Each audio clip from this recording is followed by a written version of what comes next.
This is Julianne Condia, host of Rewritten. Thank you so much for listening to the following broadcast on Public House Media. How's it going, everybody? This is Keith. And Katie, hosts of Coffee with Keith and Katie, here on Public House Media. Thanks for listening to the following broadcast on Public House Media. When you're done here, I hope you'll check out our show, Coffee with Keith and Katie, where we talk about our lives and relationship over a cup of coffee. A new episode airs on Facebook Live every Monday and Thursday at 7:30 p.m. Don't forget to subscribe on iTunes so you'll never miss an episode of Coffee with Keith and Katie. Thanks again for checking out the following broadcast on Public House Media. In 2014, Germany shocked the world by putting together one of the most talented and most dominant rosters in soccer history. Götze! It's Mario Götze! Argentina, they were so close, yet couldn't put it together when it most mattered. Now you've got an Argentina team that's hungry for revenge. Messi! And Yeva couldn't stop it! But what about England? Pass to Rooney. Only Sturridge in the middle. There he is! Goal! Or France? And Sissoko! They're running riot! Or Spain? It's broken for Fabregas. Now it's Iniesta. This is it! That's the goal! All 32 teams in this tournament are vying for the opportunity to hoist the World Cup trophy. Still Gervinho! Oh, he's done it! If you want to be a part of the action at Russia 2018, you're going to need your soccer passport, the World Cup edition. At Public House Media, we are excited to launch a new soccer podcast called Your Soccer Passport World Cup Edition. Come alongside hosts and fans and guests from around the world as we bring you all the action from the 2018 FIFA World Cup. Because who knows, anything can happen in the FIFA World Cup. What about that? It's John Brooks! So come on, grab your soccer passport and join us for all the action from Russia 2018. A sensational volley! We welcome you into Your Soccer Passport, presented by Public House Media. My name is Zach Wolpoff. I'm going to be hosting this episode. We are talking about the 2026 World Cup and who is going to become the winner of the 2026 World Cup. Will it be Morocco, or will it be the joint bid of Canada, U.S., and Mexico? Joining me today, we have Brice Burge. Is that correct, Brice? Yes, it is. I just wanted to be sure. Be sure to check out Public House Media on the web at thephmedia.com and subscribe to Your Soccer Passport on Apple Podcasts and leave a review. We're going to be coming out with more and more podcasts as the World Cup goes on, so be sure to listen to that. So, Brice, let's talk about 2026. We know it's 8 years away, but there's still a lot of implications on the line. So, on one hand, we have Morocco, who is a small African nation that is on the north, attached close to Spain through the Strait of Gibraltar, and on the west, on the North Atlantic Ocean. Brice, what do you think about Morocco's bid as a whole?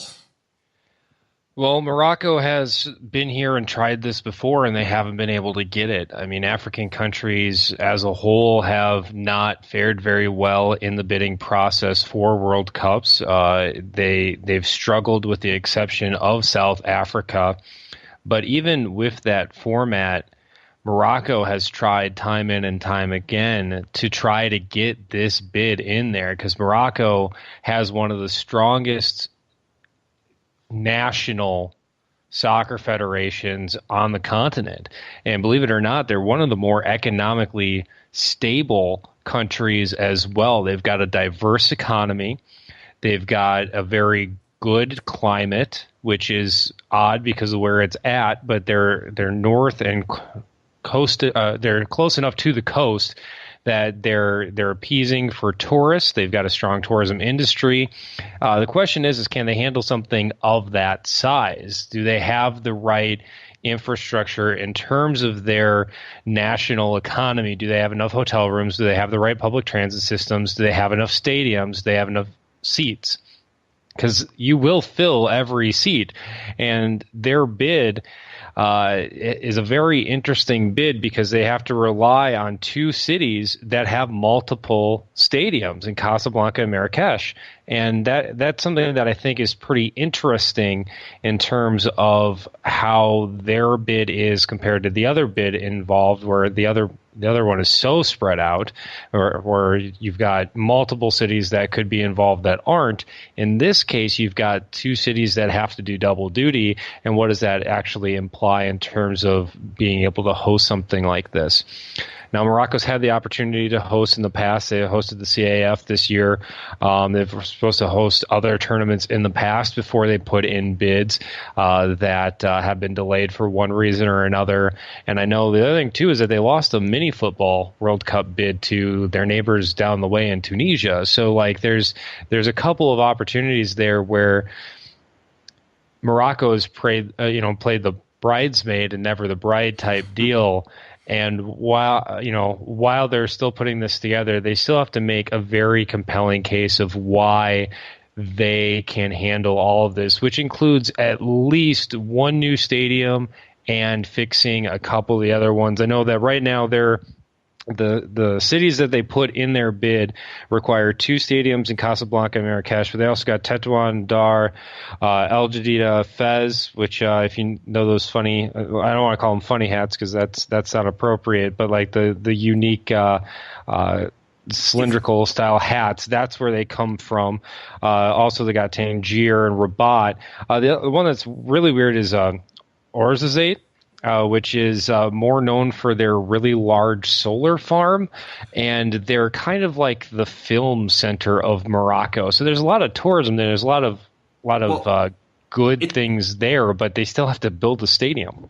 Well, it's funny that you bring that up about the stadiums, because I was looking at the bid and looking as to what's built, what's not. And so what I've been able to find is that they have 5 stadiums that need to be built, 2 are currently being built, 3 need to be expanded, and 2 stadiums are ready to go. And one of them is the Stade Moulay Adela, which is 52,000 seats in Rabat, the capital, and the Stade Adar in Agadir. I do not. Agadir?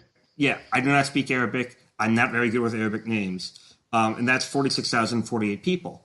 So, which are on the smaller side of World Cup necessary stadium capacity. Necessary stadium capacity is 40,000 for even the smallest stadiums, which, as we're going to see as we saw in Brazil and as we're about to see in Russia, that still may be small. It may be, but the thing is that if you look at some of the expanding seating that they have at the newer stadiums in both Casablanca and Marrakesh, they'd be able to expand those pretty easily.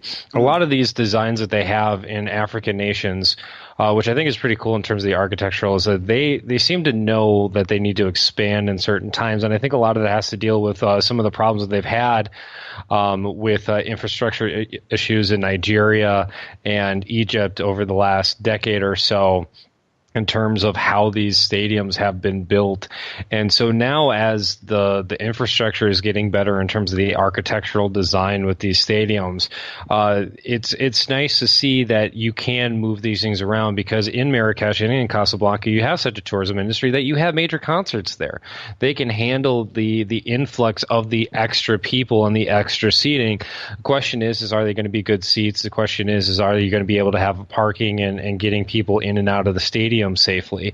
And those are things that obviously look into it and have to be submitted when you include the bid initially. But Morocco has put in bids in 94, 98, 2006, and 2010. And they've gone through this process before.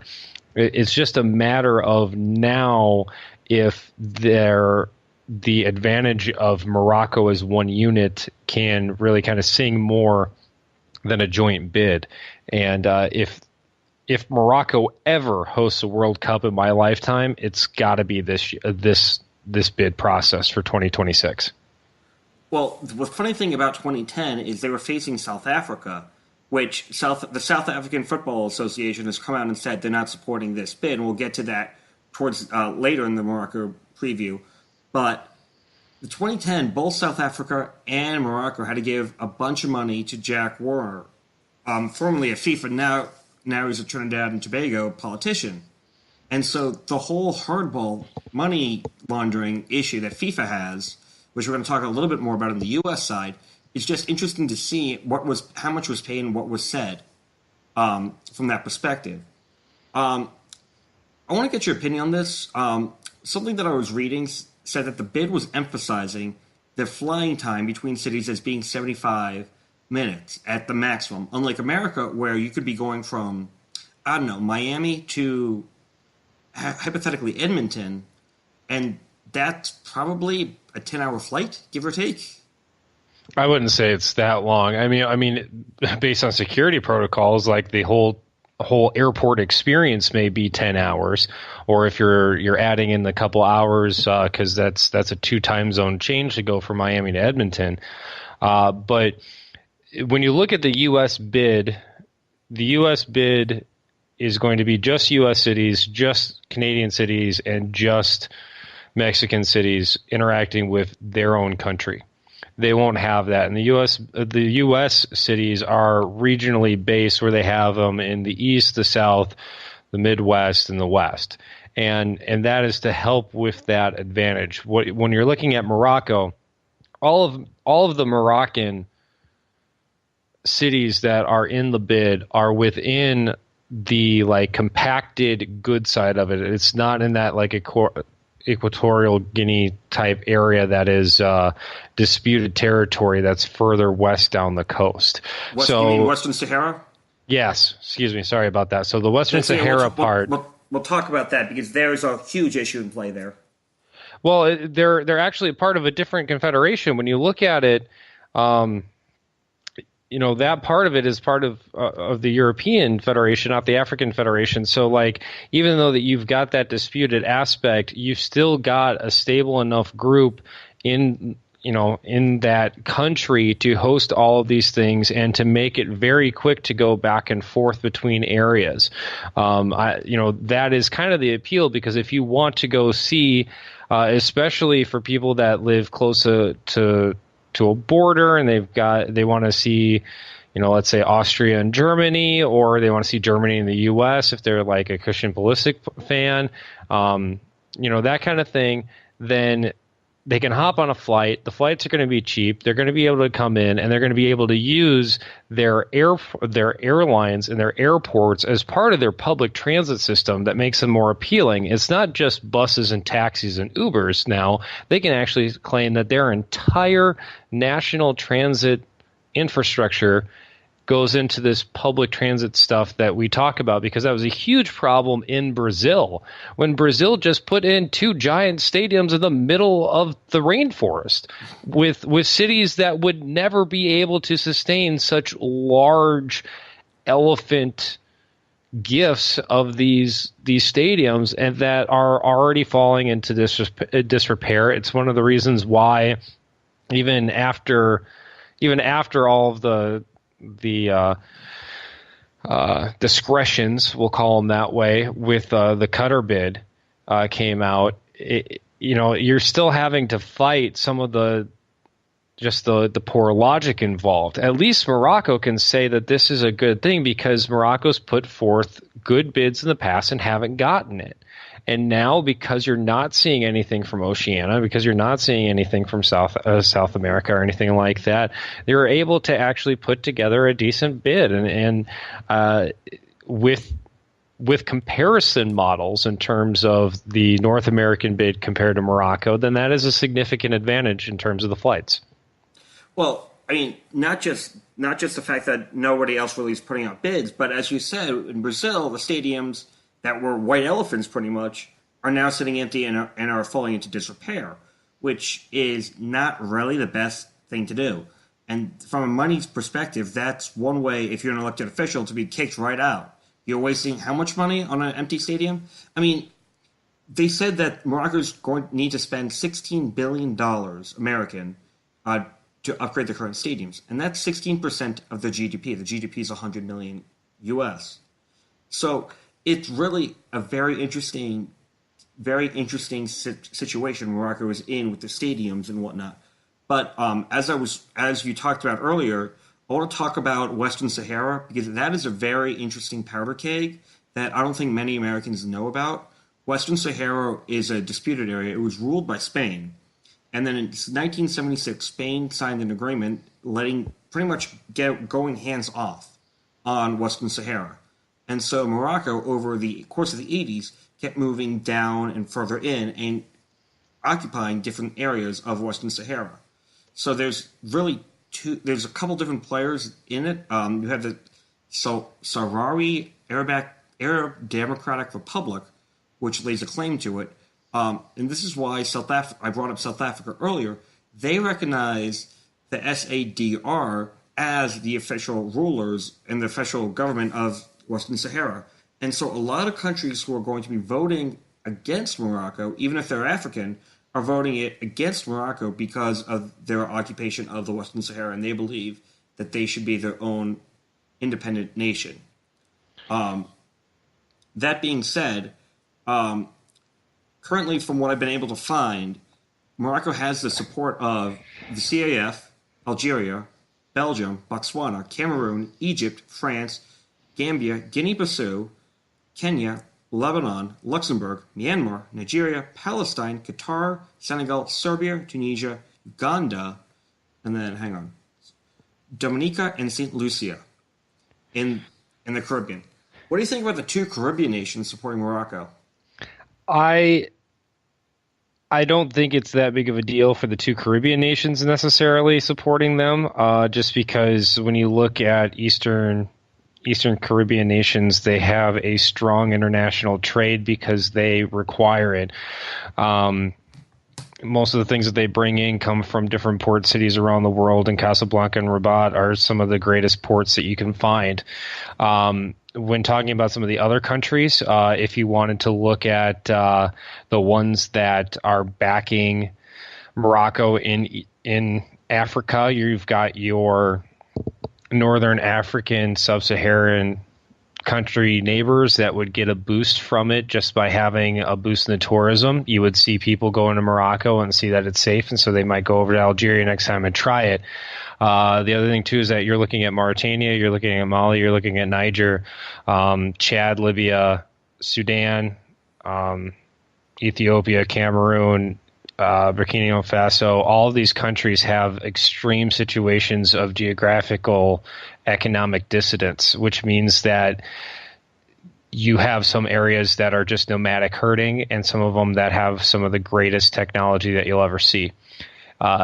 These are based on river formations, they're based on lakes, they're based on good farming ground, and it's a really great case. I think Mali and Niger are your two best examples that as you get closer to the Niger River, just how much stronger the economy and the societal benefits are compared to some of the areas where you have to worry about terrorism coming up, where you rural areas where there's a lot of backwards thinking, not so much in terms of like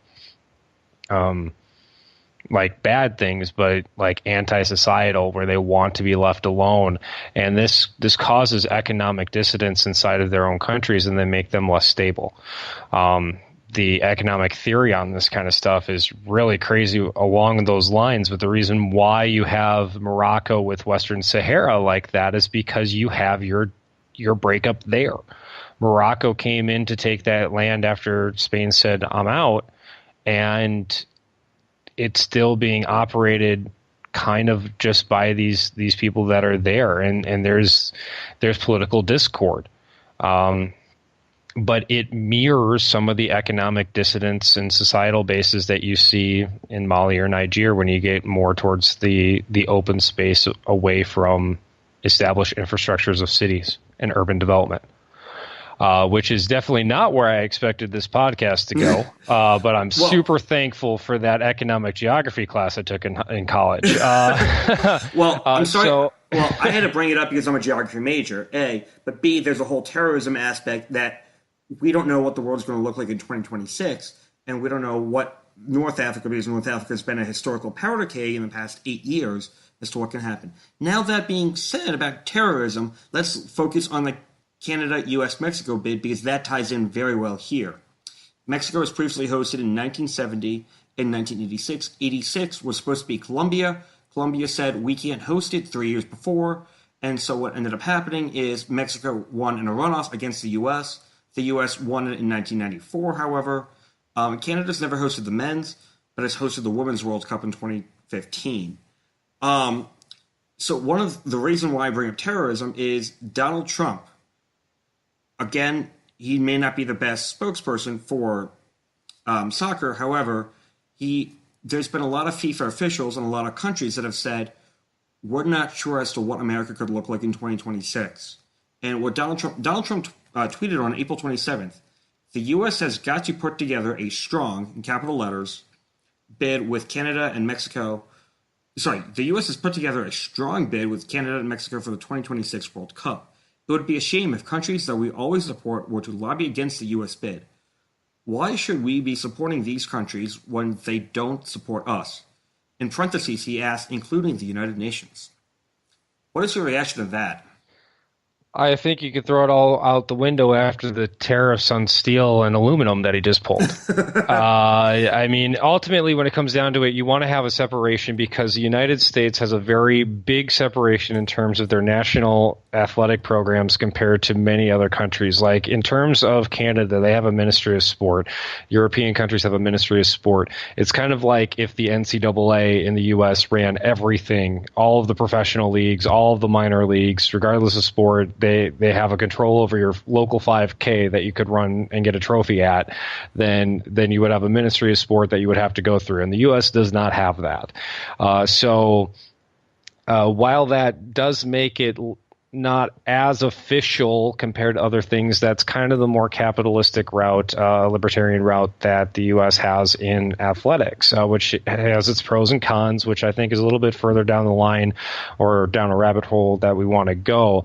Right. When I look at the combined bid, however, there are concerns that I have in terms of not only are these countries going back and forth, it will be well after a point because Donald Trump will not be president in 2026 because he cannot be president in 2026 because of presidential rules, but we don't know that for certain. We don't know what he could pull, but it's just something that I found interesting to follow up because it was said earlier in January and earlier that this could be an issue, whether or not the Muslim ban is in effect and how that would affect countries coming in. One of the things I wanted to talk about with this bid is the fact that they've promised higher revenue. But that's because they're saying that it's going to be higher ticket cost. The bids promised $2.4 billion in ticket revenue, which is insane. The average price of tickets would be $430. Compare that to the $226 for the Moroccan bid and the $211 for the Brazil bid. And because I'm going to the World Cup this year, I'm paying $210 each to go to 3 group games. The home opener, the opener game, that's a whole separate story, but I'm paying $550 for a Category A ticket. I want to get your thoughts on this because as someone who is going to the World Cup, I think this is absolutely absurd. I think that when you're looking at proper inflation techniques over a 10-year span, I think it is actually foolish by Morocco not to have an increase based on relative inflation over time. U.S. inflationary policies are a little bit easier to monetize because of the way that their money system is set up. And again, this is not how I thought because I did not prepare my my economic theory either. But when you look at that kind of thing, I don't necessarily see that price range, if there's an inflationary period, like let's say after a trade war, which is kind of where we're going between the response between these 3 countries anyway, is that there's a chance for hyperinflation anyway. So, it is interesting to see the increase. I think it's a smart call because even if you have these higher ticket revenues, one of the reasons why that they'll have that is because with everything still so spread out for these group games is that people know that they've got to they've got to fork out the cash if they want to go to the U.S. and Canada and Mexico for these games. And that's money that's going to be infused into the local economy in terms of a hyper-touristic aspect, which also kind of uses economies of scale to kind of take some people out. If you wanted to say like the angriest thing about Trump and Trump style politics is that he doesn't want certain types of people around, and the easiest way to do that is to make it not efficient and not affordable for certain people to show up. And that's what raising ticket prices would do. The second aspect of that is that if you want more expensive people, whether they're going to McDonald's or whether they're going to a mom and pop burger joint in Nashville or in Philadelphia, then they're going to be willing to spend more money to get the tourism experience on top of the soccer experience, because they're going to be there ready to buy because they've already had to commit so much money to that experience. So there are two different sides of that economic thought. I don't like the level that it's gone to. I mean, personally, for me, if I'm in the U.S. in terms of the bid process, or in Canada for the bid process, is that the U.S. is kind of the median money there in terms of inflationary internal spending. If you look at like a postcard or anything that comes in, because I'm pretty close to the Canadian border, I can see Lake Superior from my house, so. We see things that have Canadian prices on it, and they're always like $2 more. It could be like $5.95 in the U.S. and $7.95 in Canada. You go down to Mexico and you go on the Mexican border where things might have the same price on it, and it's usually the opposite way. Like the American price is like $2 more compared to the Mexican one. So that economy of scale, you can kind of use the U.S. as median prices, and I would have liked to see the very high level bid. Like the Canadian numbers be that much, and kind of bring it back down to maybe more, because I want to see an adjustment for inflation in a proper bid, because that shows forethought, that shows a long-term commitment to me. But when you're looking at why some of these Caribbean nations would be concerned about it, it's because that's a good way through hyperinflation to lose any kind of benefit in terms of like port trading. In international play, or like Palestine, you're talking about Trump or politics there. Palestine's going to go for anything that's not the U.S. and Canada right now, because of their rough relations with Israel. And so as this political warfare kind of goes along, we've seen it in the Olympics. We're going to see it in soccer. It's just something that we have to deal with. But in terms of like, do we want to talk about the fun stuff about the merits of each bid? Or do we want to talk more about the political aspects about that? Because as you kind of made reference to, is that with Warner and Blatter, there was just so much impropriety that FIFA brought to the table, or bought to the table rather. And so you have to see you almost have a negative approach to it, because there was so much negativity that was already there that made you feel just so disgusted to take this beautiful game and to have all the things behind it off the field just take away from it. Not even just from the money, just the way that they treated women, the way that they had such gender disparity. Like FIFA has gone and just completely thrown some stuff underneath the bus, which is why I'm kind of surprised. Back to the U.S. The North American bid is that Vancouver's not in there for the Canadian side. Vancouver pulled out. Vancouver, Chicago, and Minneapolis all pulled out. Robert Emanuel's office, Robert Emanuel's the mayor of Chicago, said, and I quote, FIFA could not provide a basic level of certainty on some major unknowns that put our city and taxpayers at risk. The uncertainty for taxpayers, coupled with FIFA's inflexibility and unwillingness to negotiate, were clear indication that further pursuit of the bid wasn't in Chicago's best interest, end quote. And a lot of that has to do with the fact that FIFA forces the city to take on any responsibility for anything going wrong. If there is a terrorist attack, they have to blame. FIFA says, not us, blame the city that it happened in. Don't blame us. And that, I understand why a lot of cities are like, okay, we really don't want that responsibility or issues. We're fine saying no. We're fine losing a lot of revenue from this. I don't think so. I mean, just because Vancouver was the site of the finals for the Women's World Cup, and Chicago has recently been a part of multiple Olympic bid attempts too. Like, I mean, as much as I would like to say that there's not something unfortunate going on here, like the fact that those cities, Minneapolis, I can believe in. Having Nashville and Cincinnati in there kind of makes it a little bit lesser of a bid for me compared to not having Edmonton or Vancouver or even Calgary, because Calgary can handle this without a question either. And Calgary's got the best turf out of all of them. But again, this is the men's World Cup, not the women's. You can't be playing on turf. They pretty much won't allow that. Oh no, I like best field conditions. Okay. And I just wanted you to clarify that. Correct. That's all good. But I mean, there's a lot of you said with the stadium bids about Cincinnati being in it. If you look at the 94 bid, Annapolis was in it. So was Princeton. They both had no shots of hosting, but they were still bidding.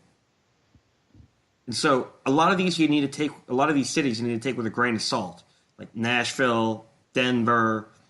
I mean, San Francisco, the Bay Area, that's okay because you're going to have Levi Stadium available.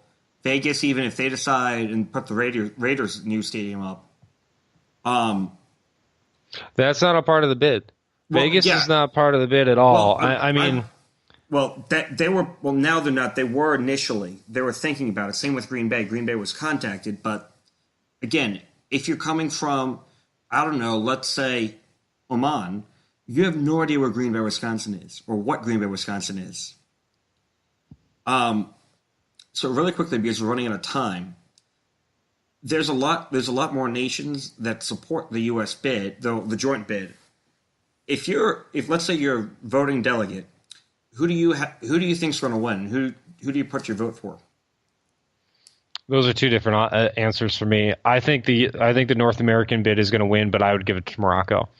I look at the immediate aspect of an emerging North African economy actually able to put in that $16 billion pretty efficiently, because they're going to be able to do that through a comprehensive financial plan, and they are building up cities that are looking to increase one of the most successful African leagues, professional leagues around. That, in terms of what the country can provide and the positives there, I just see too much. I think the issue is that there's going to be a lot of people that want to get it away from the Mediterranean area. Especially after how warm they know Qatar's going to be, that they don't want to put it in another warm area, and they're going to be willing to spread it out. As much as I don't like the joint bid between all three countries, I would have been fine if it was a joint bid between the U.S. and either Mexico or Canada, because would have been able to shrink it down a little bit. I think they're going to get it because of the field expansion and the ability to grow for the larger field. Mm-hmm. Is going to be easier to be done with a lot of stadiums in a very large geographic footprint rather than putting it all within a tight-knit group. So I think Morocco will lose out because of the expansionary aspects. I mean, me personally, I understand why so many people want to go with the U.S., Canada, Mexico bid, but at the same time, we don't know what the political climate is going to be in this country and what's going to happen in this country. And while things may change in an instant, I'm really not quite sure. And if I was a majority Muslim nation like Indonesia, I would not be thrilled to vote for the U.S. bid because of what Donald Trump is doing now. But that being said, it's Morocco, it's Africa, it's a powder keg up in North Africa and the Middle East. It's really a catch-22 as to, do I want to vote for America, or do I want to vote America and what America stands in, and not necessarily with Canada or Mexico, because they're not hosting all too much, or Morocco. And so it's really a catch-22 in my mind. The we will know the winner on June 13th when the FIFA delegates meet in Moscow to have the bid. Brice, I say thank you for joining me. Is there anything else you want to end with? Are you sure it's the 13th and not the 18th? It's the 13th because I'm going to be outside watching everyone walk in Moscow. Okay. My bad. I thought it was the 18th. I thought it was the week after. No. So It's the 13th, so they can announce the winner while everyone's there, and not because everyone's going to be at the opening match. That's FIFA, and then afterwards they're going to hop on planes and go 5,000 kilometers east to Yekaterinburg, I think, way out east. So get it all done in one. Okay. So again, thank you very much for joining me. Thank you for listening, everyone. Be sure to subscribe to our podcast on Apple Podcast. Connect with the show on Facebook, and check out Public House Media for any more information that you might have on this show and other shows on the network. I'm Zach Wolpoff, signing off for now.